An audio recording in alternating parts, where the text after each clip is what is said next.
Velkomin til okkar. Takk kærlega, takk fyrir að fá mig. Já, Lilja Kvimisdóttir. Yes. Kallum bara það alltaf. Næringafræðingur. Næringafræðingur, íþróttanæringafræðingur. Já, specifically. Hver er munun, eða þú veist? Já, þegar sko líðhelsu, það eru mismunandi greinar innan næringarfræðinar bara. Og maður getur farið í rauninni, maður getur orðið klínískur næringafræðingur. Það er maður svona meira inn á spítala og sinna svona sjúklingum með sérstakar svona sjúkdómsgreiningar og svoleiðis. Svo getur maður verið líðhelsufræðingur og þá er maður bara svona þessi almenna svona líðheilsu næringafræði sem eru þessar ráðleggingar á vegum embætti landlæknis og svoleiðis. Okay. Og svo er það íþróttanæringafræðin sem er rosa svona sérhæft fag innan næringafræðinar. Og þar í rauninni er markmiðið bara að hjálpa íþróttafólki að næra sig í samræmi við þarfir. Og mér finnst það persónulega af því að maður hefur tengingunum í dansinu og svona, að þá fannst mér langskemmtilegast að fara í það átt, sér á mig þar. Okay. Er þetta svolítið svona, maður lærir þá svona grunninn í næringafræði og svo er þetta svona auka? Já, þannig að þú í rauninni ferði gegnum grunnnámið sem eru 3 ár og þar lærir svona þennan grunn og bara inn á þessa líkamsstarfsemi, hvernig líkaminn brýtur niður matinn og næringuna og hvernig þetta virkar alltaf bak við tjöldin. Og svo getur maður haldið áfram og 3. árið er svolítið svona, þá er maður kannski farin að læra betur inn á bara hvað er maður að gera á hvaða sviði, þannig að maður getur svolítið átt að segja á því bara í hvað átt maður vill fara og hvar liggur áhuginn. Af því að það getur verið svo ótrúlega misjafnt. Já, ég vissi ekki að vera hægt að fara á öll þessi svið innan næringafræðinar. Ekki að vera svona mörg. Já. En þú ert náttúrulega með þitt eigið fyrirtæki núna. Já. Hvernig segir það? Nutrilite. Já, ég sagði rétt. Já, akkurat. Þetta er blanda af nutrition, elite og eat. Skemmtilegt. Mér fannst það svolítið svona að grípa svona það sem við stöndum fyrir og hvernig við vinnum og hvaða svona hópum við vinnum með. Ok, og þeir eru mest náttúrulega með íþróttafólk, eða það ekki? Jú, alveg langmest, en svo svo eru einhverjum á milli sem kannski skilgreina sig ekki sem íþróttafólk, en eru svona að stunda þjálfun á fullu og eru kannski bara, þú veist, en ekki í einhverju svona sérstakri íþróttagrein, en svo líka bara aðrir hópar sem að við vinnum alveg líka með, sko, þó að við kannski erum mest að fókusa einmitt á íþróttafólkið og þá vinnum við alveg líka með öðrum hópum. Ok. Já, og En ef við ekki að byrja á fyrstu spurningun okkar, af því við erum með svona nýjan lið í mömmulífinu. Ok.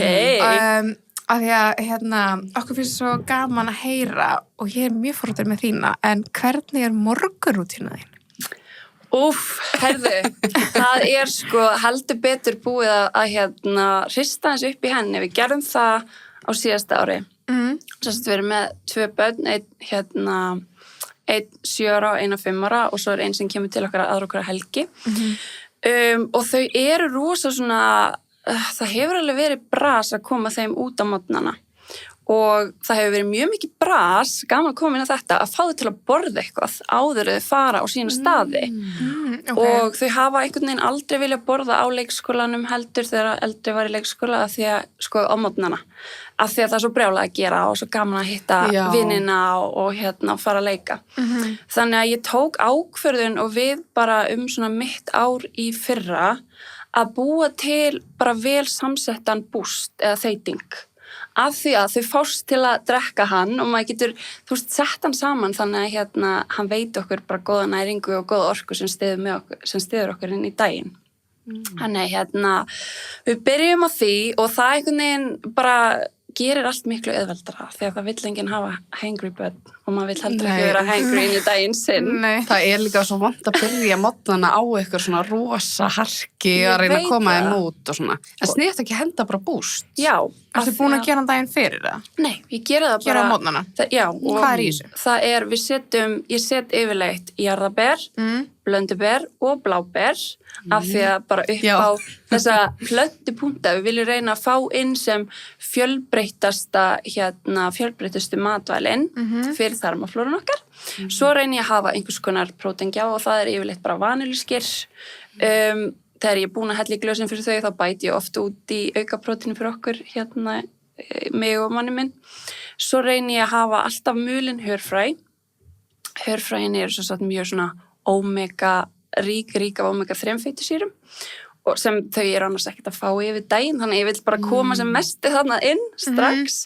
Stundum set ég smá avokado frosin, en annars ég með banana líka og svo bara yfirleitt mjólk eða vatn eða möndlumjólk eða sojamjólk. Þú verður að senda okkur þessu sko, þú getur sett hana inn á grammið eða eitthvað. Það verður mjög skemmt. Algjörlega. geggjað. Þetta smá slump, en ég skal reyna að svona hóla hana niður í eitthvað svona magn fyrir ykkur. Og þetta hljóma líka, og ég held þú alltaf að segja mér jarðarberin, það sniðt fyrir krakka því að þau vilja það, skilur. Þið finnst það svo sætt og gott, þú veist. En hvar fær maður svona mulin hörfræ? Er það ekki bara venjuleg? Sko, það er hægt að kaupa þau mulin. Ég persónulega langhrifnust að ég kaupa þau bara heil og mylja þau í blender. Og bara ef þið eru með öflugan blender, þá bara hellið þeim heilum og hann bara mylur þau. Já, ok. Og svo geymi ég þau bara í svona loftþéttu íláti í kæli. Bara þannig varðveitast þessar omega-3 fitusýrur sem best. Þannig maður á ekki að gefa hörfræði bara upp í skáp? Ég mæli með því að reyna að geyma þau í skapnum. Líka að kaupa bara venjulegan póka með bara hörfræðum. Já, já. Ok, ég vissi Og yfirleitt eru þau sko mulin í kælinum. Þú veist, yfirleitt finnum maður þau í kælinum, eins og til dæmis í þarna, mér minnir að í Netto sé þau í kælinum í þarna heilsuhotninu. Já, ok. Ó, ég vissi það ekki. Já, ekki. Okay. Og mér finnst þetta svo góða punkti því ofta er maður að kaupa kannski eitthvað svona vöru sem maður er góð fyrir mann, svo maður kannski að geyma hann eitthvað vitlaust eða nota hana vitlaust og er nú ekki að gera neitt. Og líka bara, þú veist, þó maður kaupi þurrvöru og eða svona sem er geymt kannski eins og í dósum eða svoleiðis, leið maður er búin að opna hana, þá þarf maður að passa að geyma hana í kæli af því að þú veist, þá breytist bara þessi geymslu skilyrði. Þau missa líka, ég veit þetta til dæmis sem er skincare, þau opna krem, leið og búin að opna, þá missa þau alltaf aðeins virknina með tímanum, sérstaklega þú myndir gleyma lokinni. Akkurat. Já, það er eiginlega bara... Eða þá það er oft svona auka lok, skilur sem þú setur á, svona sem límir hana og svo hitt lokið. Stundum ég var einu alltaf bara að henda því. Núna er ég bara, ég hendi því ekki. Já, ég er svolítið að týna því. Þetta er alveg svona... Já, en það er góð punktur, sko. Já. Þegar súrefni svona kemst að þessu, þá breytast aðeins. Þannig þú hendir í þeim búst og í skólan, eða listskólan, skólan. Já, af því að mér finnst þetta líka bara góður svona staður fyrir mig til þess að þú veist, byrja að fá mér á mótnana, maður er kannski ekkert eitthvað bilaslega svangur þegar maður vaknar. Nei. En svo kikkar svengdin inn kannski, ég veit ekki, 10:30, þá fær maður sér eitthvað svona aðeins stærra. En við reynum að hafa bara mótnana eins rólega og hægt er. Við erum líka með hund, þannig að maður minn fyrir út með hundin, við erum að græja þetta og svo reynum við að drekka þetta bara í róleitum. Og gaman þegar maður fær eitthvað spjall í gang, sko, en það er alls ekkert alltaf. Nei. Það er ekkert allir svona morgunhressir eins og ég. En ég hef alltaf verið algjör amanniska. Það breytist aðeins eftir að ég byrjaði í barneignum. Ég var svona aðeins meiri kannski A-B+. Já.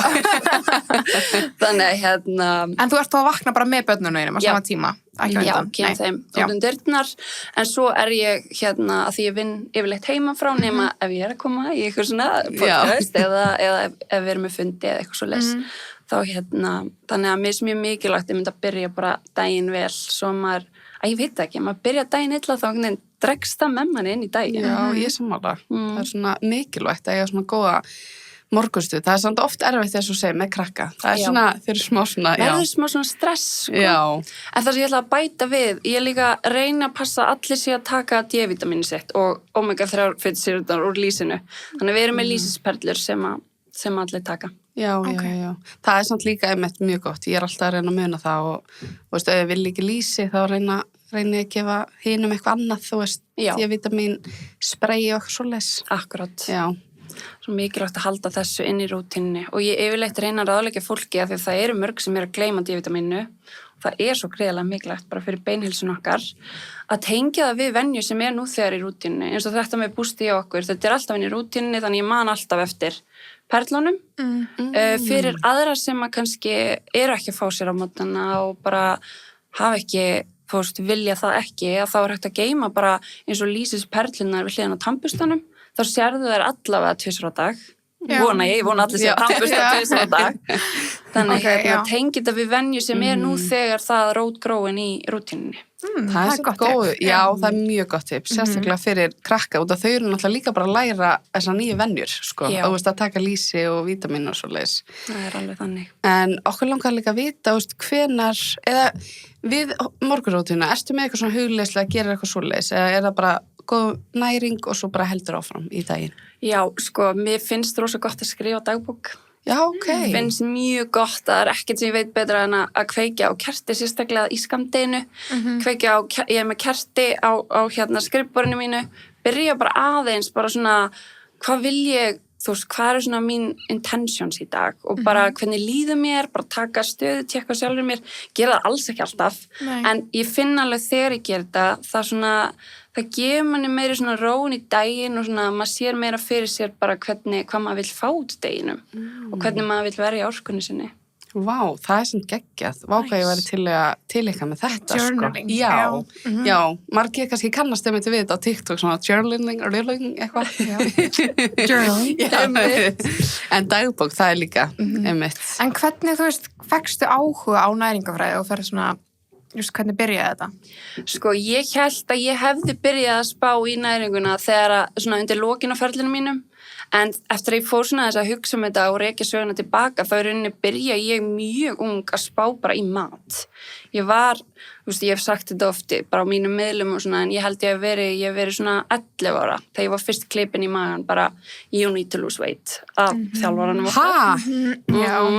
Og ekki að skipti máli, en ég var mjög grannu krakki, sko. En ég féll ekki í þessa staðalímynd að vera með alveg flatan maga og eins og þetta var rosa mikil og ég ætla að lega mér að segja, ennþá, þá kannski skána aðeins, en þetta mjög mikil var allavega mikil útvistir, sko. Já, þannig að á þeim tímapunkti þá fór ég að pæla bara, ok, hvernig ger ég það? Og fór svona að spá bara, og ég tengdi það oft einmitt, ef maður veiktist og borðaði minna og hafði minni matarlist, þá fekk maður komment bara, þú ert búin að grennast, hvað ert að gera? Og ég eitthvað svona, ok, þannig að þegar ég borði ekki, þá grennist ég og fór rosa svona unga flokka mat í svona góðan og slæman, hollan og óhollan og þetta var alveg svona í gegnum minn dansferil, þetta var alltaf eitthvað sem ég bara strögglaði með og var ekkert endilega, ég sagði engum það þannig, en maður var svona að taka sirpur þar sem maður viljandi var að borða allt og lítið og kannski létti sig fyrir eitthvað mót og svo datt maður aftur að því að maður var bara keyrð á viljastyrknum, nefanum og svo bara, fer maður náttúrulega aftur bara í hina áttina eftir það. Wow. Það var svona jójó ástand. Já, við vorum alltaf saman í samkvæmstæðinu sem ég og Lilja. Við erum eftir að taka fram kannski að við þekkjumst náttúrulega þaðan og Já, bæði og þú varst náttúrulega þið voru báður í alla geta dansa, margir og mun eftir það. Já, en vá, þessi dansheimur. En ég finnst það skemmtilegur. Sko, ég fæ bara svo, út af sérstaklega maður regnum spöð, ég fæ alveg svona vant í mömmu hjarta einhver hafi sagt þetta við þig 11 ára, það hefur rosa áhrif á svona eða ungt barn, þarna var bara fræ plantað. Já. Og það ekki aftur snúið, Svo náttúrulega fyrir náttúrulega eftir hvernig umhverfisþættirnir í kringu þig, hvernig eru vinirnir og þínar svona staðalímyndir sem þú ert að fylgja og ég meina staðalímyndir í dansinum aftur og aftur, allavega þær sem að ég hitti og leit upp til var bara, reynum að borða aðeins minna. Það var alltaf þetta, reynum að borða aðeins minna. Og það var ekki mjög heilbrigt umhverfi. Nei, ég trúi því. Heyrðu, við erum í samstarfi 66. Já. Og ástæðar með eitthvað í augunni hérna. Þetta sko svo skrítið. Ég búin að vera með bara, ég veit ekki hvað lengi og ég ekki að ná þessu úr, en allavega. Mér langaði svo að segja ykkur því að núna snjórinn loksins farin. Ég kinda sad about it. Ertu það? Loksins? Kuldin loksins Kuldin, já, ég sammála því og líka smá svona, mér finnst það alveg gott að fá því að snjórinn á eftir að koma aftur Já, kannski þannig að það er alveg gott að fá pásu Smá break. og núna líka, þú veist, fyrir krakkana að geta að fara út að leika og þess að bara verða snjóflótu og eitthvað, mitt Þannig núna eru þau búin að vera í pollagálunum sínum svo mikið í leikskólanum Ég sé að þeir eru allir bara blautir og í sandi og eitthvað þegar ég kemur að sæki en mér langaði svo mikið að mæla með Anna Mímir pollavettlingunum því að ég er búin að sjá það svo mikið núna ég þarf svo mikið að eignast á því að þau eru búin að vera, þú veist, þau eru oft í svona lopavettlingum með eitthvað í leikskólanum eiga bara nokkra típur og ég er búin að sjá þá náttúrulega bara blauta skilu í þurrskapnum en það eru til pollavettlingar frá 66 sem eru bara svona fullkomni til að setja yfir, þú veist, lopavettlinga og setja yfir, eru bara svona pollavettlingar og eru svona þunnir, þannig þeir eru svona ekki of þykkir því að mér stundum, En líka sko að því að ég elska Röggala ef við líðum ekki allir hann mér finnst hann bara bestur hann er bara classic Ég keypti að buxurnar bara fyrst skilur til dæmis líka það er líka hægt ég var með hann buxur og svo var ég með hana í svanúlpunni en þegar það er svona mikil rigning þá kannski betra að vera með bæði ég keypti bæði í græna litnum Já, hann er svo fallegur sko. Já, Jökull er alveg eins. Og þetta er bara líka svona, já, núna er bara þessi polla, þú veist, það er alltaf pollar út allt heima mér, út af voru alltaf klakar. En líka samt bara be aware, sko. Þessi klakar eru ennþá að fara, ég er búin að svo mörgusnum næst ég að renna til, sko. Á hausinn, já. En við allan að mælum með, takk 66. Yes. En hvenær síðan, þú varst í dansinum og hvenær þá breytti svissaðist að þú kannski áttið á að maður verið að borða góðan mat, næringaríkan, þú veist, til þess að kannski ganga líka betur í íþróttum og svoleiðis? Ég myndi segja að það hafi ekki verið, að ég hafi ekki raunverulega skilið hvernig áherslunar ætti að vera fyrir bara ég var langt komin inn í mitt grunnnám í næringafræðinni. Okay. Þannig að það hefur verið kannski, ég hefur örugglega verið orðin bara 21, 2 þegar ég svona virkilega náði að vinna mig út úr þessu mynstri, sko.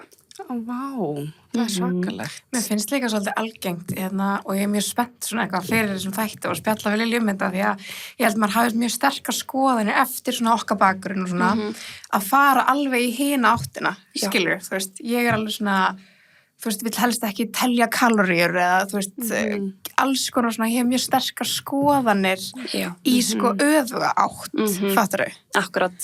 Þannig að því manni finnst þetta svo rangt að, þú veist, að því bara, þetta er ekki rétt, ekki lægi, sko. Nei, veist, og líka að vera þá, þú veist, kannski, að fara þá í gegnum þá bara úlingsárin og þitt svona, þú veist, að byrja að vera fullorðin manneski, að vera alltaf skilur svona, þú veist, ég veit það ekki, svona berja sjálfa niður fyrir að fá þau kannski súkkulaði eða borða mikið eða, þú veist, þetta er náttúrulega bara eitthvað hrikalegt.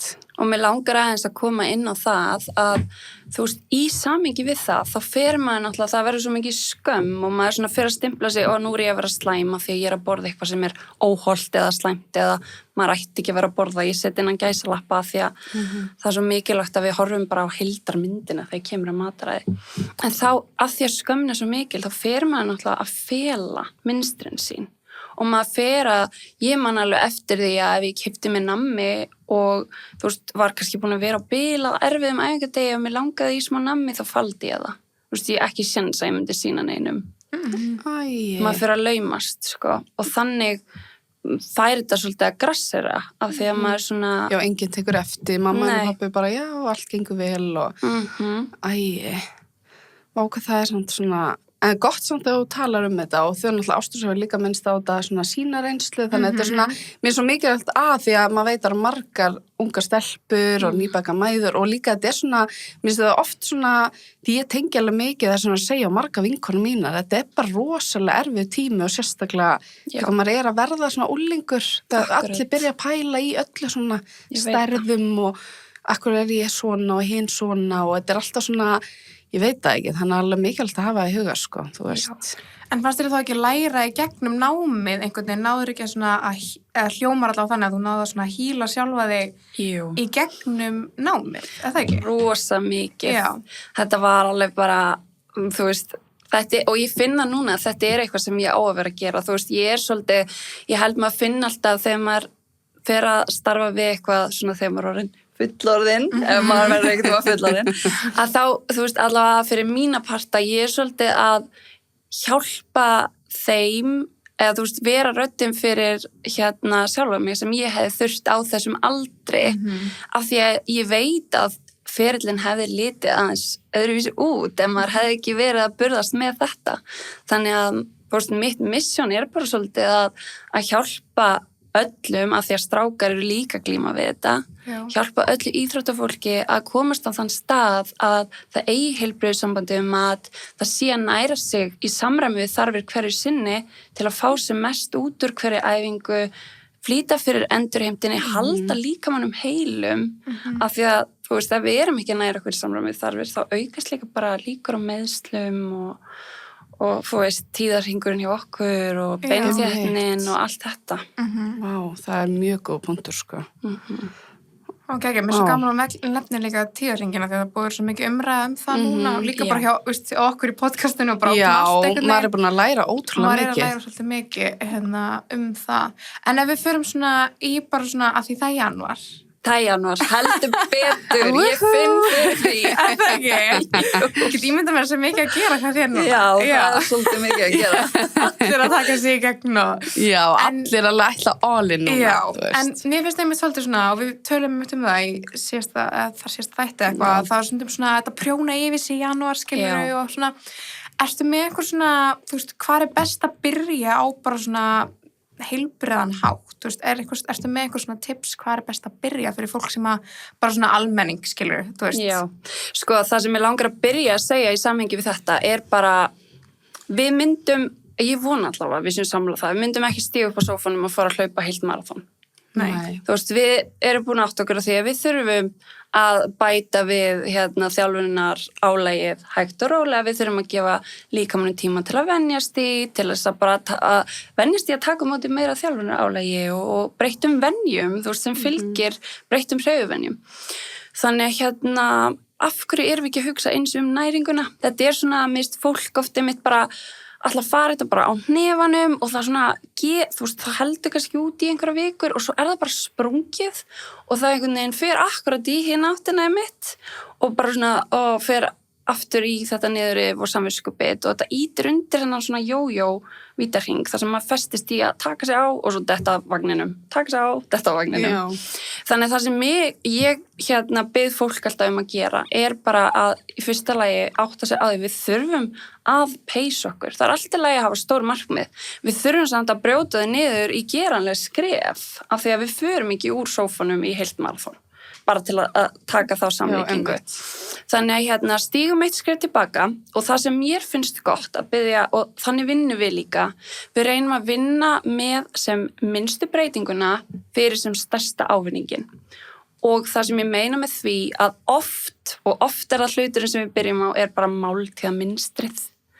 Þegar það líður langt á milli máltíða, þú veist, þegar við erum að sjá þetta rosalega óreglulega máltíðaminstur, þá erum við ekki að vinna með líkamannum okkar. Og ég ætla aðeins að útskýra það betur af því að þetta er ótrúlega mikilvægt. Þegar þess að tíminn frá síðustu máltíð eykst, þá byrjar þess að hækka þetta svengdarhormón í líkamanum okkar, grelin. Þegar grelin hækkar, þá virkjar það, sem sagt, taugapeptíð Y, bara svona, ég vona ég sé ekki að tapa ykkur. Alveg rétt það. Og sko, á meðan að grelin, það virkjar svona almenna svengdatilfinningu, okkur langar að borða, að þá virkjar þetta taugapeptíð Y kreifings í svona auðmelt kolvetni.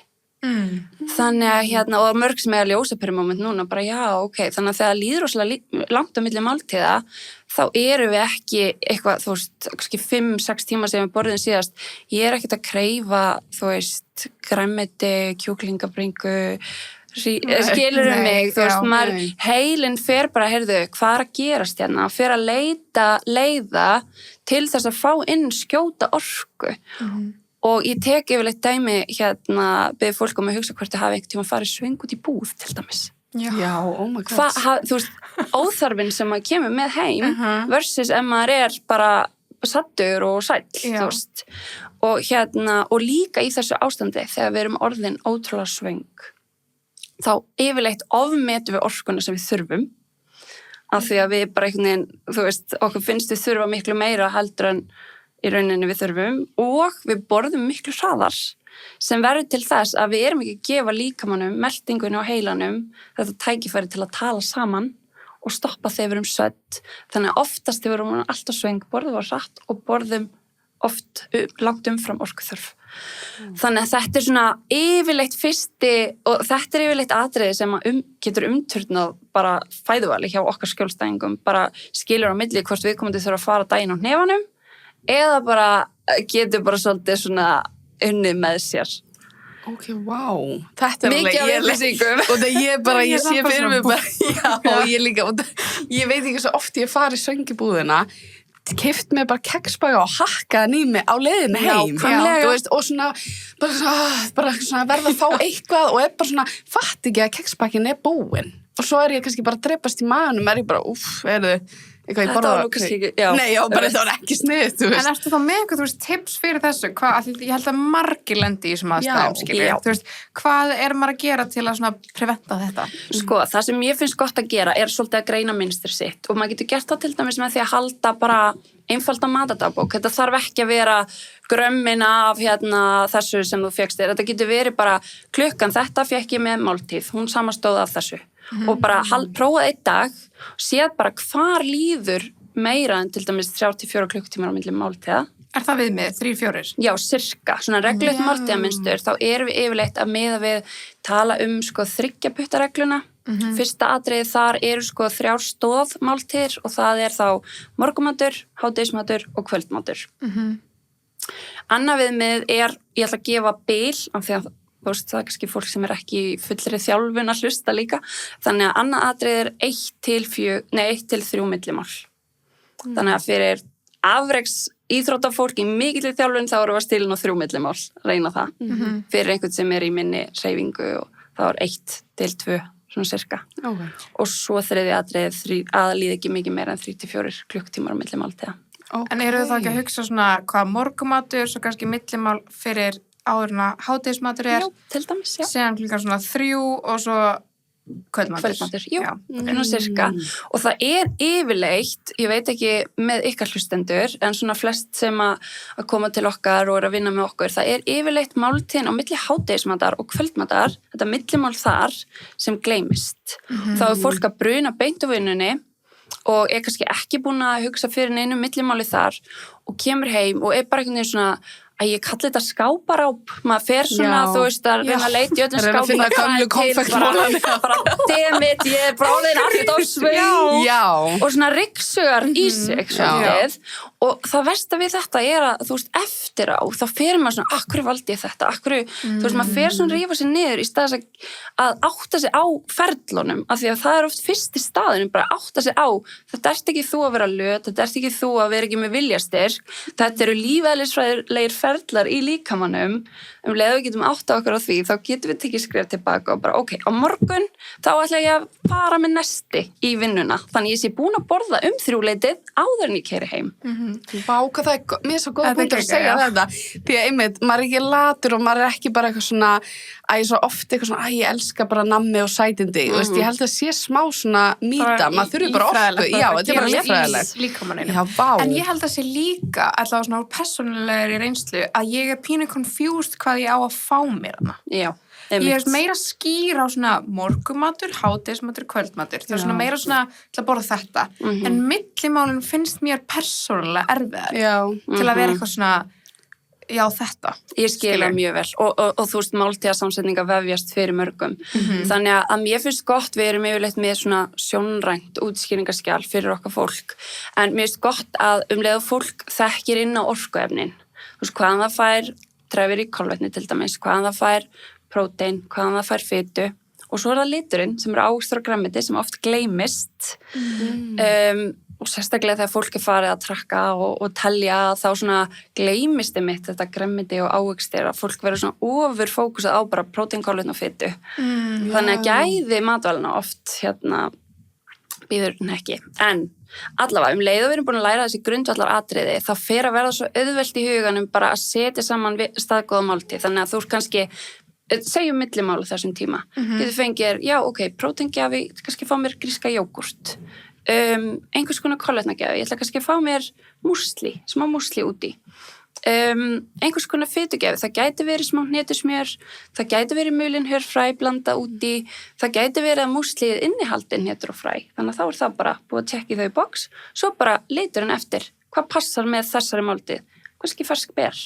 þú veist, að leið og við erum byrjuð svona að ná að flokka þetta svolítið í þessi hólf án þess að verða of strangur með það að þá getum við, þá verðum svo miklu fljótari að búa til vel samsetta máltíðir sem að styðja við orkun okkar og bara svona góða settu og velíðan bara á no time, sko. Já.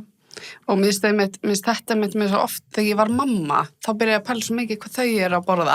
Þá var ég rosa svona eins og næringafræðingur. Já. En svo, það er erfitt að venja sig á þetta sjálfur. Mér finnst ég alltaf vera svona, maður alltaf að reyna að grípa í eitthvað og svo sér maður eitthvað TikTok bara próteinstykkjur eitruð eða eitthvað skilu og maður bara, þú veist, ég er búin að hvað gerir ég núna? Já, en mér finnst þetta samt líka góð punktur og maður á líka kannski bara að venja sig á að undirbúa sig. Það er kannski aðal líka líkil. Já, og líka því að þú nefndi þetta, þú veist, allir svona hræðslu áróður, þetta eru póstanir sem ná flugi, þetta eru póstanir, sko, það var ekki að rannsókn á þessu að, sko, svona neikvæðar, svona hræðslu áróðus upplýsingar næringu, þeir, sko, ferðast, sko, margfalt hraðar heldur en bara réttar upplýsingar og heilin okkar er náttúrulega vírar til þess að forðast hættur þannig að auðvitað þegar við sjáum eitthvað svona þá er bara, ó nei, þú veist, ég ætla að lifa af, sko, ég ætla ekki að fara að deyja út af próteinstykkinu, skiluru en þannig að mér finnst oft gott að hjálpa fólki að svona flippa þessari hugsun, bara hverju getur bætt inn fókusum á hvað viljum við meira af í mataræðin okkar í staðis að vera alltaf að einblína á hvað við ætlum að forðast, hvað við ætlum ekki að borða hvað við ætlum að borða minna af. Já, svona hvað við ætlum að taka út hverju ekki einblína á bara hverju getum við bætt inn, það er mun hjálplegra og það er mun svona líklegra til þess að leiða til framtíða breytinga á fæðuvali frekar en bara þú veist þessar nokkra vikur og svo bara springur allt. Herru, það er kannski svolítið viðeigandi í þessum þætti að tala vítamín. Já. Og vorum að spurja Lilju líka út í það og hún sagði D-vítamín, mjög mikilvægt. Það er náttúrulega bara key. Og omega, sem eru þú veist lýsisperlurnar eða lýsið, skilju. Já, eins og bara sem fæst í Líf og heilsu, eins og dropi. Dropi, já, sem er bara ótrúlega gott lýsi. Já, við vorum með það á listanum okkar inni hjá Líf og heilsu. Og ert þú ekki með svona spray eða? Hvernig er það? D-vitamin. Já, D-vitamin. Ég alveg lýsi spray. Æðilegt. Alveg út allt. Jú, mér finnst það svona, það er þægilegt, sko. Ef maður er svona gjarna að gleyma þessu, þá er þetta bara og bara komið, sko. En auðvitað er, þú veist, lýsi náttúrulega eins og hún segir í þættinum. Það er, þú ert búin að slá svona 2 flugur í einu höggi, skilur. Þá ferðu omega og D-vitamin með því að taka lýsi og það er náttúrulega einmitt Líf og heilsu. Yes. Og líka flensutími núna. Kannski hendi í sig, þú veist, einhverju C-vitamin eða eitthvað. Finnst mér, ef þú ert, þú veist, að fá kvef og eitthvað svona. 100%. Eða mitt, já, mér stalli sniðut, sko. Mælu með. Takk, Líf og heilsa. Yes. Vá, það er samt líka ótrúlega góða punktur. Ég er samt ógeðslega forvitin af því við erum að tala um þetta TikTok hræðslega. Hvað skoðun á þín á haframjólk? Bara frábær kostur fyrir þá sem eru með mjólk. Mjög ekki eftir þessu. Jú, það er eitthvað svo mikið. Þegar haframjólkin bara she got cancelled. Og havragrautur. Já. Þú veist, þetta er, ég mæli, mér langar. Þetta var bara cancelled. Ég var á bara að borða pappa eða eitthvað til að vera safe ángríðin. Mér finnst ég stundum opna. Ég sá daginn þá bara, passið að taka jóninar og vatninu. Já, bara hvaða rugl er að gerast þetta? Hvað var þetta í haframjólkinni sem fólk var svo þætti? Manstu eftir þessu? Hækkar það ekki svolítið blóðsykurinn? Sko, það er búið að taka, þú veist, haframjólkina fyrir frá mörgum vinklum. Það er náttúrulega þessi aukaefni sem eru notuð til þess að rækta hafrana sem að fólk er, það er búið að taka það fyrir, en mér langar að benda bara hlustendum á, það er aðgangur á Instagram hún Guðrúnanna heldur úti, næring og jafnvægi og hún einmitt að taka fyrir þessa mýtur og brjóta það niður og útskýra fyrir fylgjendum bara hvað rétt og hvað ekki rétt. Já, ok. Og setja svolítið í samhengi, þannig ég man ekki, það voru einhver mörg 100 kíló af höfrum sem þú þarft að borða til að ná upp í, fara yfir svona safe magn. Þannig en svo líka bara haframjólkin að hún hækkar blóðsykur hratt og þá komum við inn á, blóðsykurs mælana og allan áróðurinn þar og það svolítið það sem við höfum séð hjá okkar íþróttafólki, það svona svo mýta sem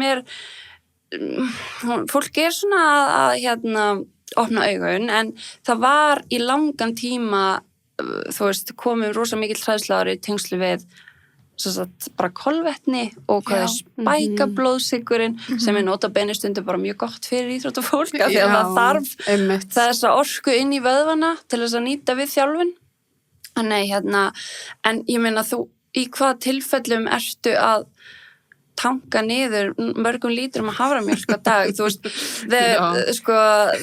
svona þorði valla að setja nátt í kaffi, maður var eitthvað, býtu já, maður alltaf bara en mér gott að heyra því ég elska haframjólkina, ekki líka bara, þetta allt gott í hófi, en svo þetta svo fyndið, maður alltaf að sjá hvað nýtt og nýtt og svo eitt tímabil þá bara keto, núna það ekki alveg nógu, þetta svona það stundum erfitt að keep up einhvern veginn, en mér góða punktin eins og þú varst að segja, frekar að hugsa bara, út frá fæðuflokkun, hvað þarf ég, trefjar, prótein, kolvetni, allt þetta, mér það alveg góða punktur, Akkurat, og líka bara hafa í huga að því að ég heyri þetta svo, ég heyri fólk hendi þessu fram svo oft bara, þessi næringafræðingar eru alltaf skipt skoðun og eitt nú þetta og svo það ekki, þetta ekki næringafræðingar sem eru svona að fara út víðan völl, þetta eru, það eru alls konar fólk sem titla sig hitt og þetta, en næringafræðin, hún hefur rosa lítið breyst og ráðleggingarnar hafa mjög lítið breyst í gegnum áratugina,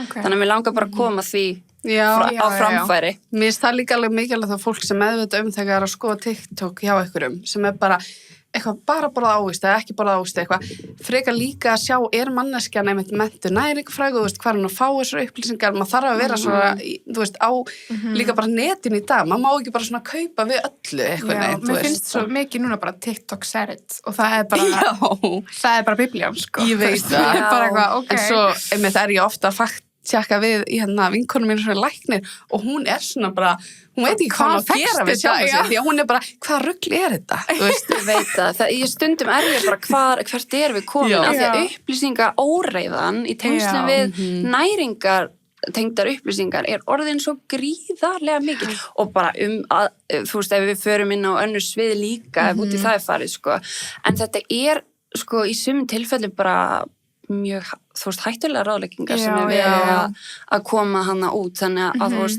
það verður aldrei verið mikilvægara fyrir notendur að kunna að beita gagnrýni hugsun, það mjög góð punktur, En ertu með þá kannski svona einhverja þumalputareglu, hvernig, góð og næringarík máltíð lítur út? Já, þar komum við bara aftur að þessum flokkum og hvernig við getum hugsað að tikka í þessi box. Tökum bara, það kannski fólk sem í mat í vinnunni, hefur aðgang að heitum mat. Það getur verið gott að passa, það kannski, ég veit ekki, tökum bara dæmi, það kannski fiskur, kartöflur, grammeti, sósur, brauð, eitthvað. Það getur verið gott bara, ég ætla að fá mér fiskinn, og þá ég búin að tikka í próteinboxið, ég ætla að fá mér smá kartöflur, kannski langar líki brauð, þá hægt að taka bara aðeins minna kartöflum og brauð, að því að við viljum líka, fyrir almenning þá yfirleitt ráðlagt að diskurinn skiptist í svona 3 jafnstóra hluta, þar sem að próteingjafinn fær 1/3, kolvetnagjafinn fær 1/3 og liturinn fær 1/3. Og fitan þarf ekkert eins mikið plássa því að hún hlutfallslega mun orkuþéttari heldur en prótein og kolvetni, þannig að ég hugsa hana oft sem svona debill í miðjunni á disknum. Bara svona til þess að einfalda ennþá frekar, til þess að fólk hafi einhver svona hugmynd hlutföllin og það getur þá fengið sér smá sósu með þessum fiski og nóga gremmiti, nóga lit. Við erum ráðlegu dagskammtur af ávöxtum og gremmiti 5 skammtar á dag. Já, Ég ekki ná því. Sko, þegar ég segi 1 skammtur, þá það cirka nefastærð eða svona cirka 100 grömm og ég mæli með því til dæmis að þau eru að nota spínati eitthvað, mæla með nefastærð, ekki vikta 100 grömm af spínati, það svolítið mikið. En þannig að aftur þetta, hverju getur bætt inn? Þú veist, flest eru ekki að ná upp í þennan láglega dagskamt af 5 skömmtum á dag. Þannig að oft bara gott einmitt að byrja þar og bæta við. Það ofta sem vantar eða ávöxtum. Já, ok. Og sé líka rosa mikla svona, það vantar oft upp á þessar heilkornavörur, þessar grófu kornvörur, þú veist, tröllahafra, hýðisrísgrjón,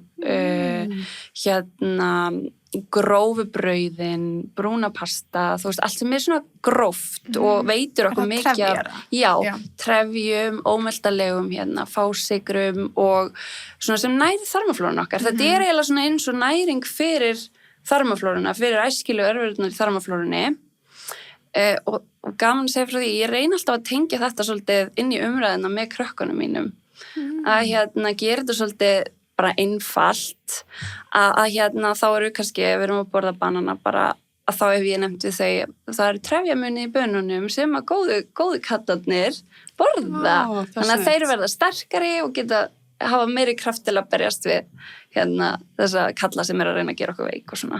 Þarmaflóran spila svo stórt hlutverk bara í ónæmisvarinn okkar. En þegar þú talar þarmaflóruna, því ég hef heyrt svo ómýrst hún mitt. Það líka svolítið erfitt að keepa upp, sko. Já, hún mikið á TikTok líka. Ertu með eitthvað svona tips hvað gott að borða fyrir hann? Já, það eru þessar heilkornavörur, við varum að telja upp. Það belgjurtir, þú veist, linsur, baunir, svona hnetur og fræ. Það eru sérstaklega svona þessar grófu, þetta grófa grænmeti, þú veist, brokkoli, hvað segir maður, rótagrænmeti, hvað heitir þetta, blómkál? Og líka bara að vera duglegri að borða úr plönturíkinu, prófa sig áfram til dæmis eins og með edamamebönir. Það eru, og það ekki allir sem vita þetta, edamamebönir, það eru sojabönir. Okay. Af því að maður horfir ofta sojabönir og hugsa þessar litlu hvítu en edamamebönir eru sem sagt óþroskaðar þannig ef það fá að liggja í belgnum þá verða þær að þessum hörðu hvítu. Það? Já. What? Þetta ekki? Nei. En soja svolítið gott að því leitinu til að þetta svona complete svona plant protein fyrir okkur, þannig að ef við borðum til dæmis ekki dýraafurðir, mörg sem að bara út frá siðferðislegum ástæðum vil ekki borða kjöt eða dýraafurðir, að þá mitt soja, edamamebönirnar eða tofu sem búið til úr soja, til dæmis góður próteingjafi, hann líka, þetta allt gott fyrir þarmaflórun okkar. Ok, vá. Þetta mjög góð punktur, mér finnst líka sniðið þetta með, eins og sagði með diskin, að hugsa bara sem svona þrjágæja eða svona. Og svo breytast sko eftir því sem að þú veist, við vinnum með íþróttafólki sem í mjög mismunandi æfingaálagi, þú veist, þarfinnar ekki bara sömu alla dag, að það getur verið mjög misjafnar, til dæmis bara á erfiðasta æfingadeginum, kannski 2 æfingar á dag og svo hvíldadagur, þá svo ekki á neinni æfingu. Þarfinnar þannig geta verið rosalega ólíkar og þá notum við svolítið einmitt þessi hlutfull á disknum, stillum við þau svolítið af með við hvernig þarfinnar eru.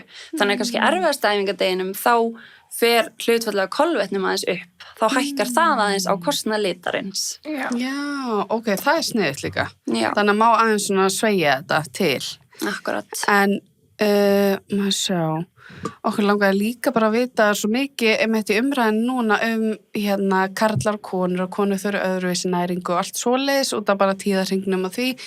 Þannig, munar því, hvernig karlar og konur næra sig? Já, sko, mér langar að byrja að segja að það náttúrulega bara lífeðlisfræðin okkar öðruvísi. Konur, við erum með tíðarhring, við erum með meira svona flögt á þessum kynhormónum og meðan kallar eru svona stöðuri þar. Og konur eru að sjálfsögðu ekki bara smækkuð útgáfa af köllum. Nei. Þannig en mér finnst samt vera orðið svolítið, það svolítið mikið af staðhæfingu núna, bara konur þurfa þetta og það þurfa að borða eftir tíðarhringnum og það þurfa að æfa eftir tíðarhringnum. Komið mikið af staðhæfingum út frá svona, við þurfum fleiri rannsóknir, við þurfum stærri rannsóknargrunn, þetta rosa ungt og til dæmis ef ég tek bara dæmi rannsóknir á íþróttanæringu. Konur eru bara í minnihluta. þú veist, við þurfum fleiri rannsóknir á konum og það ekkert langt síðan að við fórum að átta okkur á því. Þannig að þú veist, ein rannsókn segir okkur ekki alveg heildarmyndina, við þurfum aðeins stærri rannsóknargrunn, en það sem ég langar að segja og það sem við vitum í dag að konur virðast vera mun viðkvæmari fyrir orkuskerðingu, að borða undir orkuþörf. Þú veist, kallar virðast, það sem er oft talað sem calorie deficit, þú veist, kallar virðast þola það aðeins betur.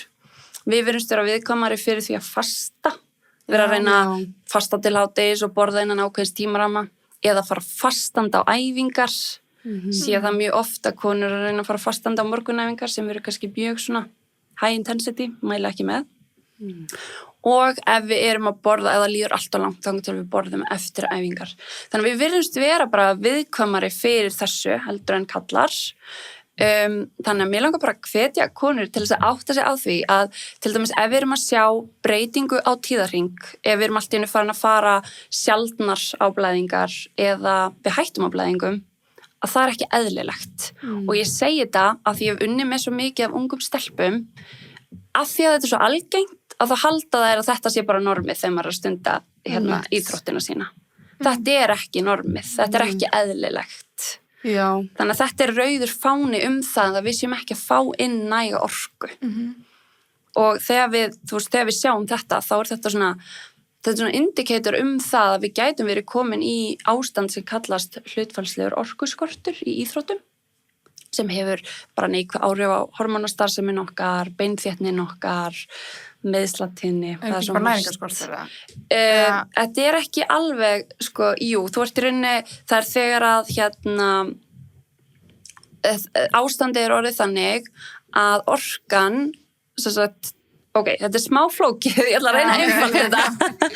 En jú, basically, bara þegar þú ert ekki að borða nóg og ekki samræmi við þarfir, þú ert að borða of lítið, já. Okay.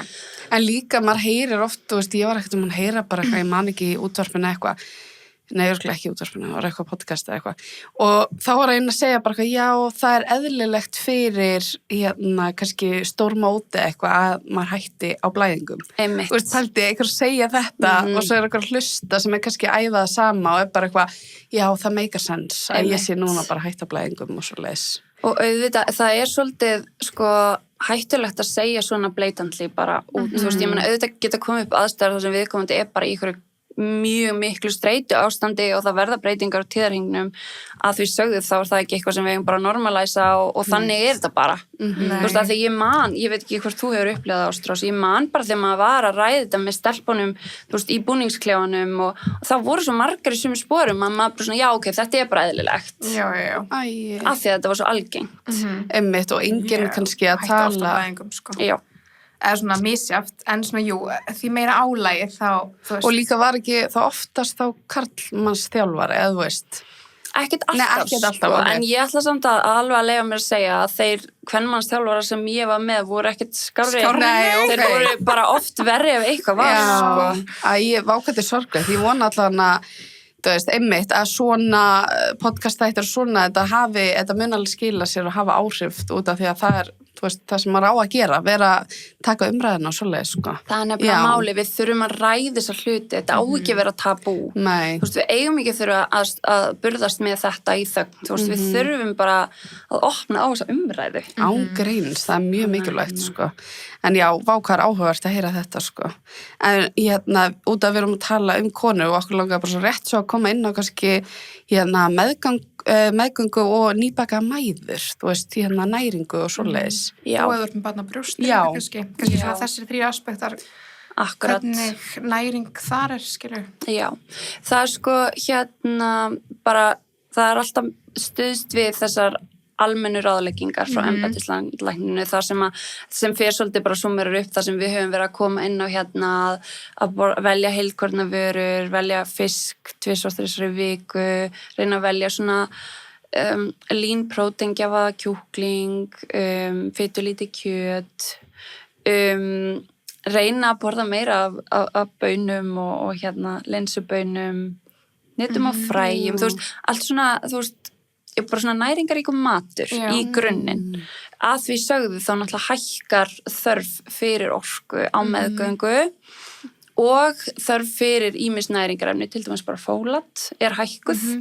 Þannig það bara mikilvægt einmitt að konur, og svo það líka smá vandamál að sumar eru með svo mikla ógleði. Þannig að þetta getur orðið bara, við þurfum svolítið að meta hvert tilfelli fyrir sig, þannig að ef að það væri til dæmis kona sem kæmi valla neinu niður nema bara ristuðu brauði eða þú veist, þá náttúrulega ennþá meira hætta á skorti á einhverjum næringarefnum, þannig að þá þurfum við svolítið að skoða bara þá ráðalegt fyrir hann að vera að taka inn einmitt bætiefni bara samhliða því og svo kannski önnur sem á í engum vandræðum og getur bara einmitt fókusa svolítið á matinn. En mér finnst líka svo í mínu tilfelli var þannig, ég var ekkert eitthvað brjálæslega mikið svona að borða fyrir 2 á meðgöngu, en þegar ég var með dóttur mín á brjósti, það bara, Jesús minn almátt, ég hefði getað borðað fyrir 5. Og drukkið og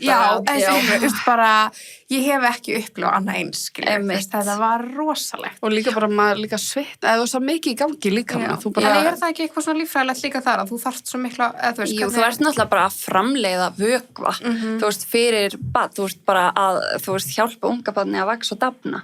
Þannig að auðvitað orkuþörfin hækkuð, þörf fyrir vökvan hækkuð, aftur það eru hækkuð þörf fyrir ýmis, vítamín og steinefni.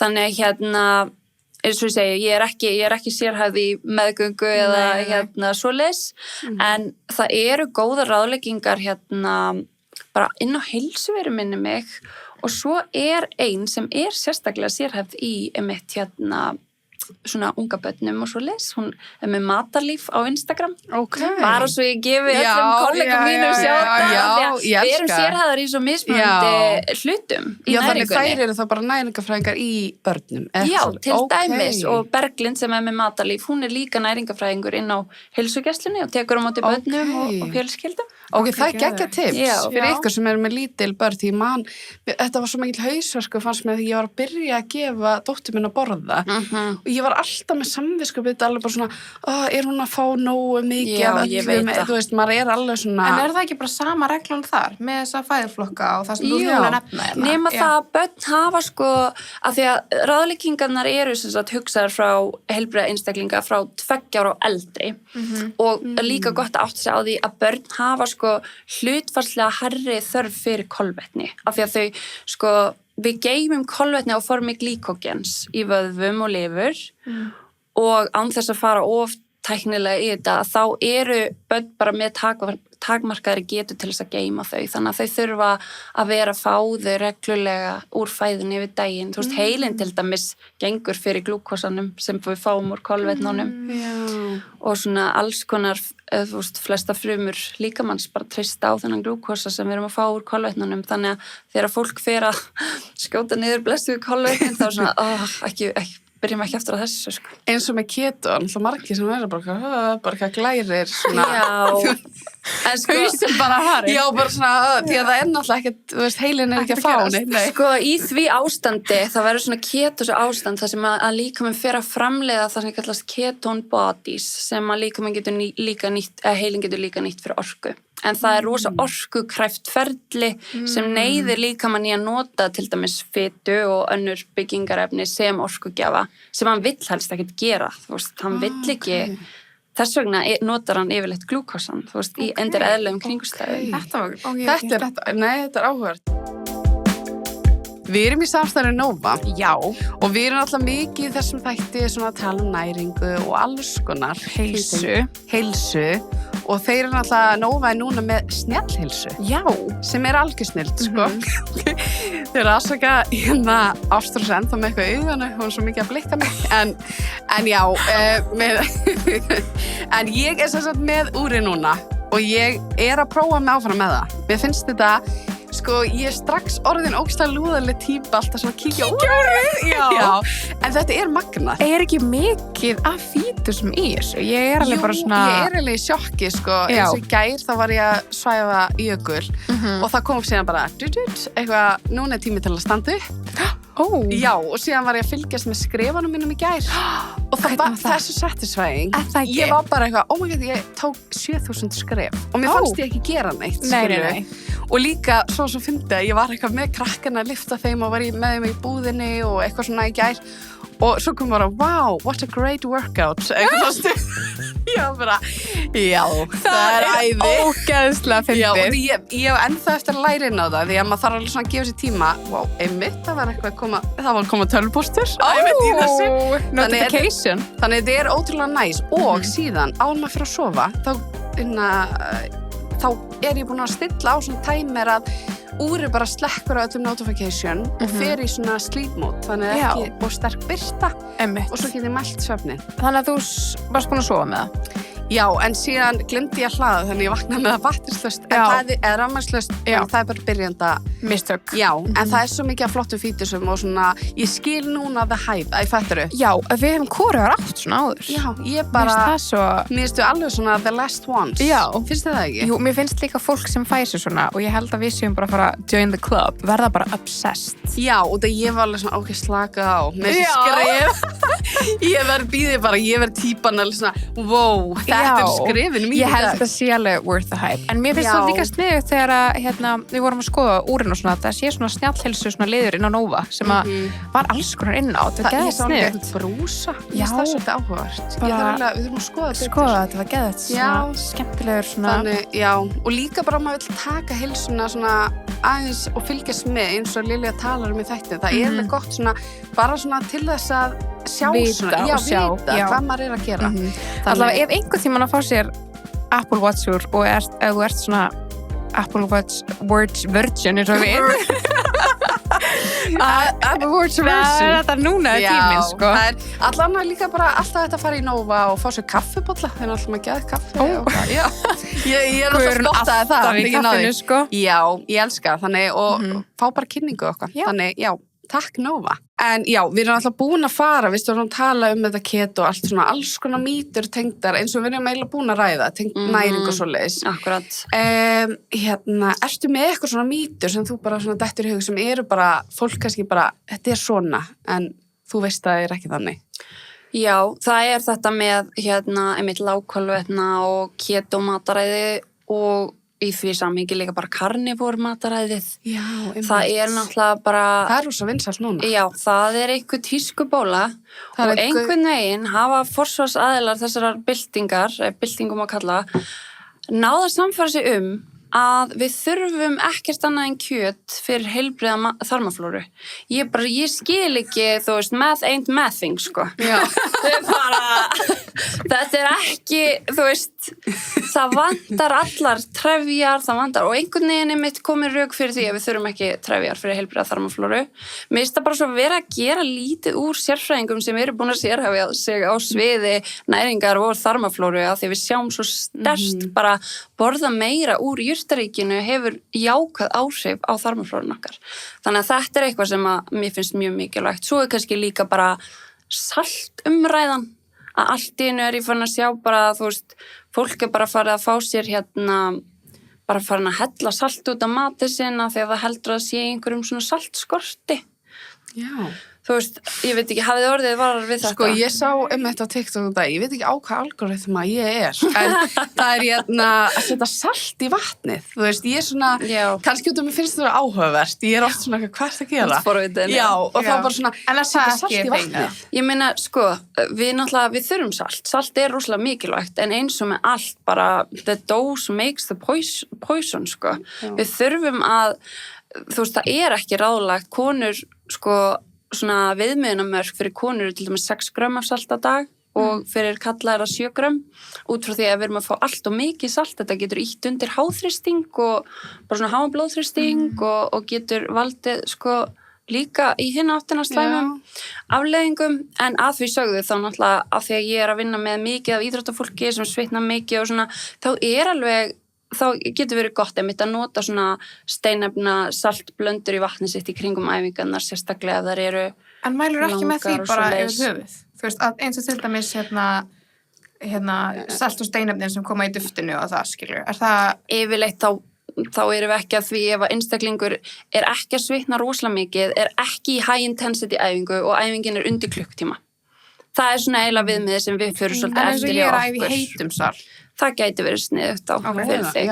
Og ég ætla líka að nefna af því að ég íþróttanæringarfræðingur og það bara svo ótrúlega mikilvægt ef það eitthvað íþróttafólk að hlusta að við séum að nota lotuprófuð fæðubótarefni og þá líka við þessi sölt og steinefni að því að nú er svo mikið af auglýsingum, það er svo mikið verið að promóta alls konar, þannig að lotuprófuð fæðubótarefni, það eru fæðubótarefni þar sem að allar lotur eru testaðar fyrir ólöglegum efnum, af því að það gerist að það einhver svona vottun eða? Já. Og hvað heitir hún? Eða hvað vottun er það? Það bæði til informed sport en svo líka til dæmis, ég ætla bara að nefna hreisti í þessu samhengi að því að núna hinn íþróttanæringarfræðingurinn í teiminu mínu að vinna þar þannig að hann sér til þess að öll fæðubótarefni þar eru lotuprófið svo við getum verið vissum að íþróttafólki okkar ekki að taka inn eitt sem gæti leynst eitthvað í þannig að það líka mikilvægt í þessum frumskógi, þú veist það alls konar, ég ætla ekki að nefna neina típur eða tegundir en bara að vera vissum og ef að það liggur ekki fyrir, prófa að skrifa framleiðandanum, þú veist hvaða prófanir eru það að gera og getið þið votta þetta eða þú veist svoleiðis og svo líka margt sem kannski með óþarfa svona blandað úti sem kannski bara í versta falli, þú veist, gerir ekkert fyrir okkur í besta falli gerir ekkert fyrir okkur en í versta falli gæti það til dæmis haft einhver áhrif eins og til dæmis bara præmdrykkurinn, það var ótrúlega mikið A-vitamin í honum og A-vitamin safnast, fitulesalegt vitamin safnast upp í líkamannum þannig að þú ert farin að drekka það bara reglulega, þá bara getur það haft mjög slæm áhrif. Og það líka markast mikið fyrir börn, já, sem það er svo mikið og þeir náttúrulega sem eiga þetta eru svona YouTube-gæjar og þetta svona hefða mikið til, þannig þú veist svona, þetta alveg maður verður alveg að passa sig í dag því að þetta svona, maður sjálfur hefur alveg gleypt við ykkur og bara svona, þetta snið, svo þetta kannski ekkert að því að markasetning bara, þetta eru öfl og við þurfum með þessi gagnrýna hugsun, þetta ekki bara upplýsingar og samfélagsmiðlum, þetta eru líka bara auglýsingarnar og allt sem að herja á okkur daglega í tengslum við næringuna og fara oft komið inn á bara ertu að finna fyrir þreytu, viltu ná þig betur eftir, þú veist, ég veit það ekki djammið eða þú veist það svona alls konar sem var svona, heyrðu, ertu að tala um mig, þú veist þetta á greinilega og svo kannski byggir það ekki á Ég svo kannski að eiga bara erfiðan dag sem mannlegt að vera þreyttur og þetta líka bara markasetning líka svo mikið að leysa vandamál skilur sem fólk með og það svona lausnin á því en ég hef pælingu því ég bara svona persónulega nokkar að spyrja að ég til dæmis fæ ókslega mikið hausverkstundum þegar í heitum tímum það þá söltir sem ég vantar eða? Það getur bara verið að vanti vökva það bara mjög, að fá hausverk mjög algengt þegar við erum í svona dehydrated state þú veist, og það þarf ekki einu svona við erum að sjá bara að fólk getur upplifað þetta þegar það að missa kannski 2% af heildarlíkamsþyngd þannig að það sem við notum oft við hjálpum íþróttafólkinu okkar að vigta sig fyrir og eftir bara til þess að sjá hvað er að missa mikið vökva Fyrir og eftir hvað? Fyrir og eftir æfingar til þess að sjá hvað er að missa mikið vökva á æfingunni og í talnum ekki með í heitum sal þú veist bara missa mjög mikið vökva og þá er líka bara gott að hafa sölti og þarft að drekka þeim en meira En hvað er aftur viðmið af vatni? Er það 2-3 lítrar eða eitthvað slags? Það er rosa misjafnt. Ég get ekki einu svona gefið. Það er ekkert eitthvað svona... Nei, þú veist, við erum að sjá frá 2 og upp í 4 plus, Já, ok. Það er bara svo rosa misjafnt. Bara í hvernig æfingaálagið þú ert, í hvernig loftslægið þú ert, hversu mikið þú svitnar. Það getur eigið ekki vinkunum sem svitnar ekki neitt. Jú. Það er nefnilega, af því að það er svo misjafnt hversu mikið við svitnum. Ég hef aldrei skilið, þú veist, hárið á mér blotnar, skilur. Ég bara, I get soaked bara. Já, það er einmitt, maður sér það líka oft bara eftir svona heita tíma, maður er kannski bara eins og bara maður lendi í ykkur svakar og það er bara... En þetta var líka svona í dansinum og svo mikið málaður, skilur, og þú veist, þó var eftir einhverjum sem kom út að bara ekki með einn, þú veist, blett hérna sem maður lekur, skilur. Bara vorum við að dansa á sama gólfi eða? Já, einmitt. Vorum við að gera það sama? Settingsbrain ekki komin inn þá, sko, þannig að þú þurfti bara díla við þetta, þetta var alveg ástand, sko. Lilla rugli og brúnkukremið alltaf að hleypa til. Oh my god, þetta er fyrirtæki. Þetta er þetta unique sport, ég var einmitt bara, út af því Ástrós hefur svona sagt mér svona smátt og smátt, eitthvað svona þannig, en svo heyrði ég einmitt eitthvað vera að tala með þetta daginn og ég var bara, guð minn góður, því þetta er bara hárið, make-upið, kjólanið, þetta er svaka dæmi. Það er mjög svona ykt sport, en mér langar samt að segja, og ég held að Lilja sé líka alveg pínu sammála mér, að maður hefur, þú veist, mér þykir ógeðslega vænt þessa íþrótt og hún gaf mér líka ótrúlega mikið. Ég tek undir það. Já. Á sama tíma myndi ég hika við að setja dóttur mína í þetta í dag. Já, veistu það, ég fæ náttúrulega stelpur sem bara allir eru bara eitthvað, ætlar ekki að setja hann í dans, skilur, og ég er bara, kannski stráki minn. Skilur við frekar. Nákvæmlega. Þetta er svona, maður hugsa sér allavega tvisar skilur við, og þetta er vissulega búið að breytast mikið í dag.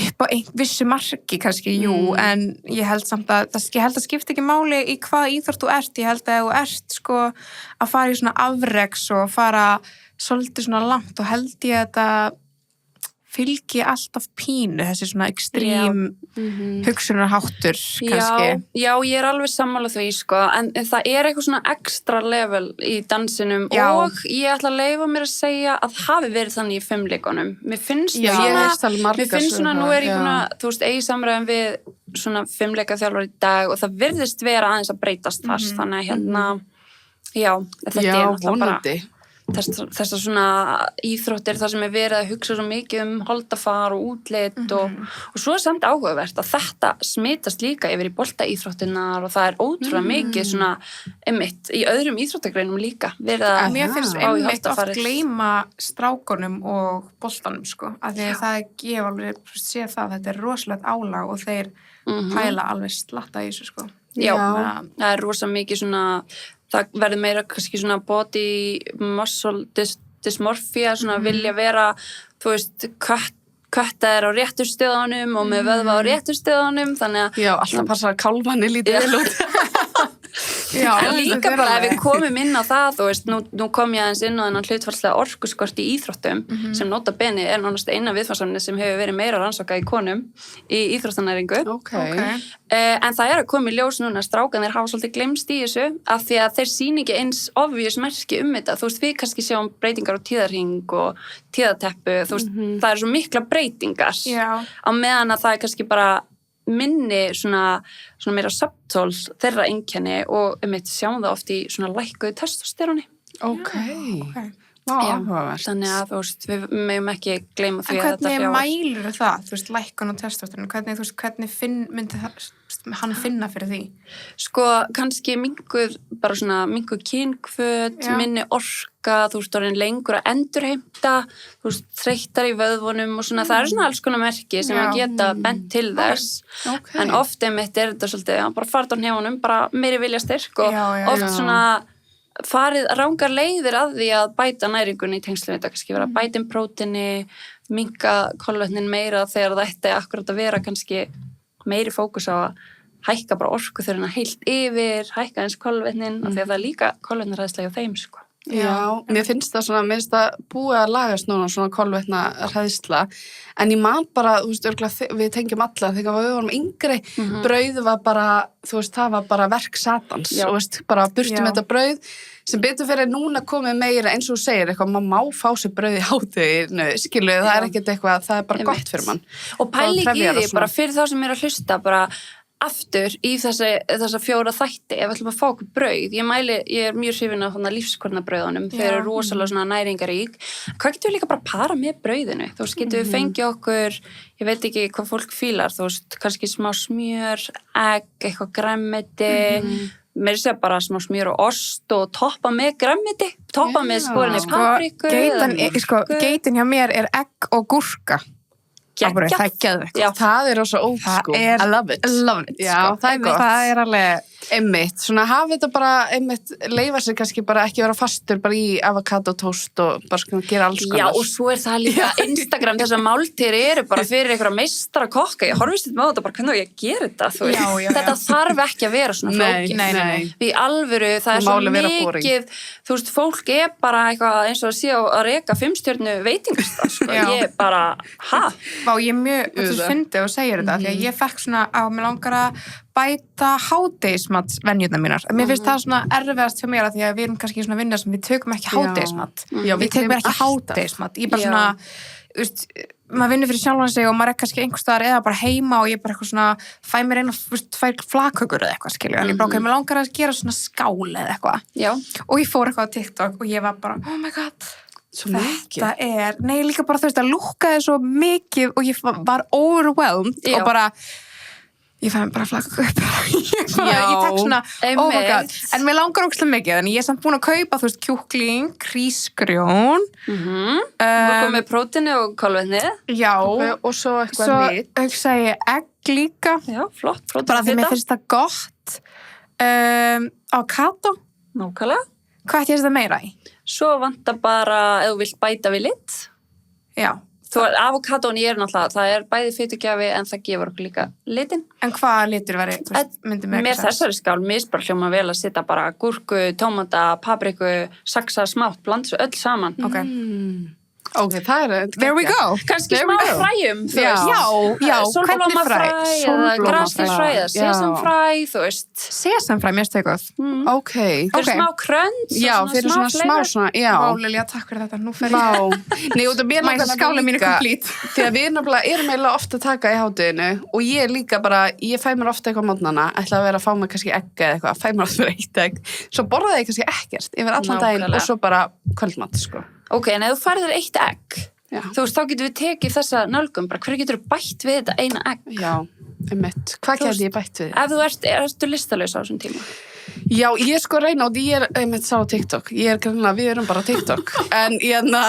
maður ég ekki borð, veist, konur ætti ekki að fara ég ætti ekki að fara með kaffibolla Já, einmitt, það er líka annað Herru, hvað ert þú þarna? Já, Kaffi og tóman maga bara þegar, þú veist, það virkar fyrir ykkur ég er endur alveg sammála því að mæli kannski ekki með því að fara út í daginn bara á fastandi maga og með eitt kaffibolli í kerfinu, skilur en þú veist að fá þér smá að borða og kaffi þú veist ekki að fara að deyja að fá þér kaffibolla á fastandi maga, sko Nei. en þú veist, það er að því að kaffi er ekki að gefa okkur alveg orku, það er bara að seinka þreytu en fyrir þá sem finnst kaffið gott að, þú veist, reyna að hafa í huga ekki þennan svarthvíta hugsunarhátt en mér finnst þessi bylting kannski íta undir að konur eru meira að borða morgunmat sem getur alveg skila sig kannski ákveðum áhrifum. Ég var með þetta bara að fá mig bara kaffi en núna er ég komin í egg og kaffi og eggi á undan, skilju. En líka bara því að kaffi eitt og sér, það getur alveg dempa matalist. Það getur svona, mér finnst það sko. Ég fæ mér eitt kaffibolla, ég er bara góð og heldur svo áfram. Sérstaklega maður fæ sig eins og ég fæ mér alltaf cappuccino, eitthvað svaka kaffibolla, þá er ég eiginlega oftast bara góð. En svo er maður kannski að krassa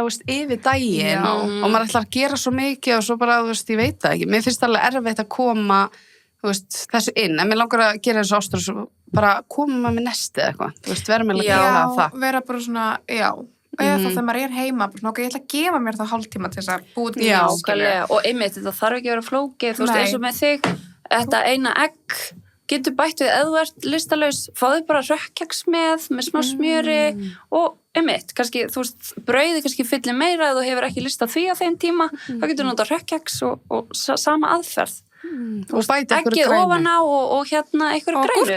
Og gúrka. Ok. Nákvæmlega. Vá, næs. Leið og við lærum inn á þessa aðferð, hún er svo þægileg. Þá erum við líka komin í hverju get ég bætt við. Já, ekki, hvað ætla ég að taka út hérna? Já, alveg, hvað má ég ekki fá mér hérna? Það er svo óhjálplegt, í alvöru tala, sko. Já. Það er bara að vera alltaf víraður í að fókusa á bara þetta tekur alla orkuna frá því sem þú getur verið að nota til þess að bæta fæðuvalið eitt einhvern veginn. Einmitt, vá, það er sjúklega góða punktur, vá. Skál. Fyrir janúar. Við erum alltaf í samstarfi við Vínó. Já. Og við erum ekki búin að vera einn brán alltaf dry January, eða þurrum í janúar. Já, eða bara svona yfir höfuð að taka 0% valmöguleikan. Já. Hann er í boði og hann finnst þér ekki komið mikið af 0% alls konar í boði, skilur. Og það er bara svo næs að geta með eins og mátt tala bara að fá sér 0%, vera bara Ég veit ekki, og sérstaklega núna eftir hátíðanar, þú veist, maður vill svona aðeins svona bara, maður svona komið sér aftur í rútinu. Já. Þú veist, tóta sér 20 núna. Já. Við erum ennþá getting there. Ertu búin að fá þér einn korona? Nei, reyndar ekki, sko. Ég er búin að vera, ég er samt meira búin að vera bara í freyðvinnu. Í Kylie og Pizza Latte og svona. Mér finnst það næs. Já. Mér finnst það líka svolítið næs að trýta sig, setja maska, fá sér smá búblur. Já, Já, svona á kvöldin. Já, og líka röglega margir einmitt í janúar sem eru að uppgreita skincare og svona, hvernig væri að fá sér smá búblu með því? Einmitt, og bara gera bara eitthvað næs, sko. Gera þetta pínu ekstra. Ég keypti 0% fyrir aftæmdaginn, korona. Já. Í skapnum. Það var ekki lengi að fara. Já. Þess að þú finnst það næs að fá sér einn og 0% líka, sko. Já, líka, mér finnst bara eftir að maður eignast bæta, maður er kannski ekki að nenna, þú veist, að ég veit ekki, mér finnst ég allan að ef ég fæ mér 1 glas á þriðjudegi, mér finnst ég alveg finna fyrir bara þegar ég vakna, sko. Já, mér kannski komður á þann aldur. Já. Það er svolítið svoleiðis. Nei, mannst ekki, maður var, þú veist, 22 og fann ekki neitt fyrir þessu, sko. Líka þá var maður alltaf bara eitthvað delusional, sko. Já. En á lífið já, en auðvitað líka gaman að bara leyfa sér allt gott í jafnvægi. Og við heyrum það líka í þessu þetta, bara allt er gott hjá þessu. Yes. Takk Vínó. Takk Vínó. Ég er búin að læra svo mikið.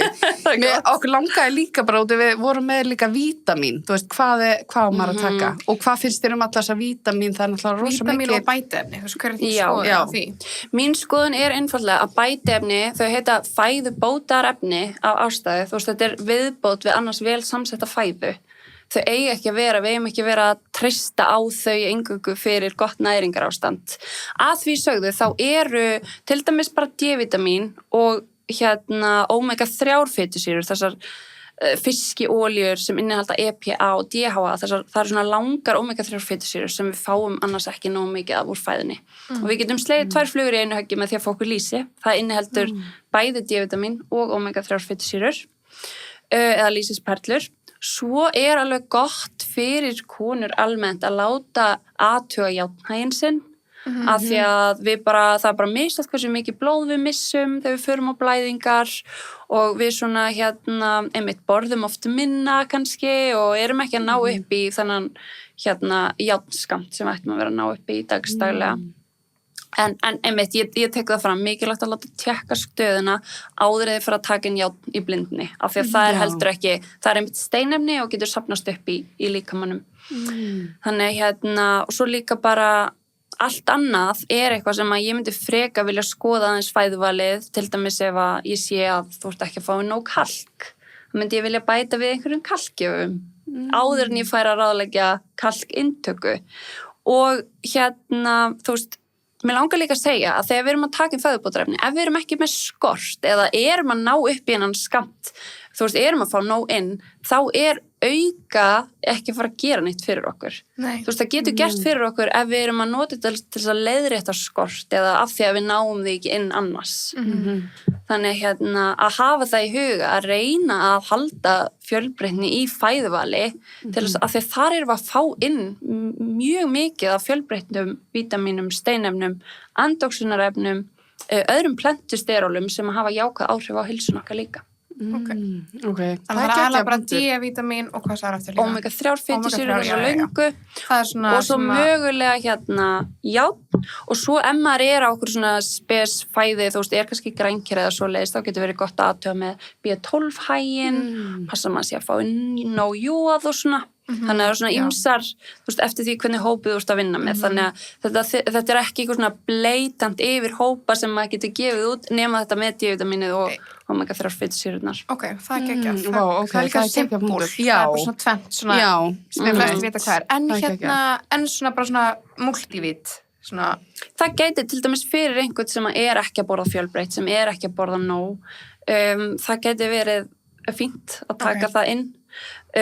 Oft í þessum tilfellum þá er maður, þú veist, í versta falli gerir þetta ekkert, í besta falli gerir þetta eitthvað, þannig að þetta er eitthvað sem maður þyrfti svolítið bara að skoða eftir að maður sér fæðuval viðkomandi og mynstrið og svona. Ok, það geggjaða punktur. Ok, við erum búin að fara yfir svo mikið. Þetta geggjað. Ég bara, oh my god, ég var að hlusta hann þátt aftur. Vá, þetta búið að vera geggjað, sko. Mér langar reyndar að spyrja það einu. Hvað svona eðlileg, af því ég búin að einblína svolítið og breytti svolítið hjá mér og virkaði vel fyrir mig að vara að bæta prótíni meira inn og skipta því út, skilur, eins og ég fæ með grísjógurt og annað í staðan fyrir havragraut og svona, mér fannst það líka auðveldara, ég þurfti ekki að búa til, skilur, þú veist, ég bara slammaði því í skálina, skilur, og svo fyndið bara því það var auðveldara, það virkaði það fyrir mig, sko. Það er bara ótrúlegt. En líka, sko, aftur, eins og, hvernig var havragrauturinn? Var það bara havrar og vatn, eða? Já, nei, ég var með havramjólk og banana og svona eitthvað. Ok, þannig að það vantaði prótíngjafan. Örugglega. Já, þetta aftur bara, þú veist, jafnvægið og eins og gríska jógurtin, þú veist, það gott að hafa próteingjafa með máltíðunum okkar. Við þurfum að passa þessa 4 þætti. Þannig að oft þegar maður kannski með havragraut og banana, þetta liturinn, en banani veitur okkur líka kolvetni og havramjólkin kolvetnarík. Þannig að þannig hefur kannski vantað eitthvað svona smá fitugjafa og eitthvað próteingjafa með líka bara þannig að þú haldist sattar í lengri tíma og orkan haldist jafnari. En eins og með grísku jógurtuna þá var hægt að bæta músli og berjum eða... Já, ég gera það, sko. Já, akkurat. Hindber og músli. Og svo þetta líka bara þessi einstaklingsmunur. Við verðum að átta okkur á því að við getum verið sérfræðingar í okkar líkama. Ég hjálpa mínu fólki að átta sig á hverju þeim líður best af og af því að það ekki bara sama uppskrift fyrir alla. Þú veist, þarfirnar okkar, smekkurinn okkar, hefðirnar, þú veist, bakgrunnurinn okkar, þetta skiptir allt máli. Þannig að það ekki bara eitthvað svona eitt sem virkar fyrir alla. Ég fæ oft spurningar bara, getur ekki bara senda á mig svona eitthvað staðlega mataprógram? Nei. Já, bara svona það virkar ekki. Þetta svo limit, minnst líka þú segir, bara persónuleg, líka bara hvað maður finnst gott og hvað ekki, skilur. Já, og bara hvað virkar fyrir maður. Já, hverju maður líður vel. Já, einmitt. Mér finnst það mjög góð punktur. Mér finnst það geggja líka með morgunmatinn, ekki bara bæta við. Ekki bara einmitt, því að maður svo mikið bara, ok, ég ætla rosa passa mig hérna, þú veist. En svo, já, það góð punktur, sko. En ég var líka þessum tímum líka bara að hugsa hvað mér finnst gott, sko. Já. Ekkert eitthvað mikið að bæla fyrir sko. Nei. En eitthvað svona, einhver x mikið grömma prótíni sem að konur eiga að vera að taka inn? Sko, það bil mjög breytt. Það breytt, ok. Og já, þannig að ég ætla að segja að þú veist, núna ég yfirleitt að vinna með úr fyrir íþróttakonuna mínar, en ég myndi segja að þetta svona eigi við flesta konur líka sem í einhver þjálfun eða að hreyfa sig eitthvað, að það sko bilinu 1-2 grömm getur verið aðeins læra að það mjög mikil kyrseta, en mér finnst ég vel eitt fínt að miða við það sem minimum, og svo það alveg, bilið alveg upp í 2,2 grömm, þannig að þú veist, einhver í svaka vöðva uppbyggjandi íþrótt og ert að reyna að byggja upp vöðvamassa, þá ertu kannski í hærra bilinu.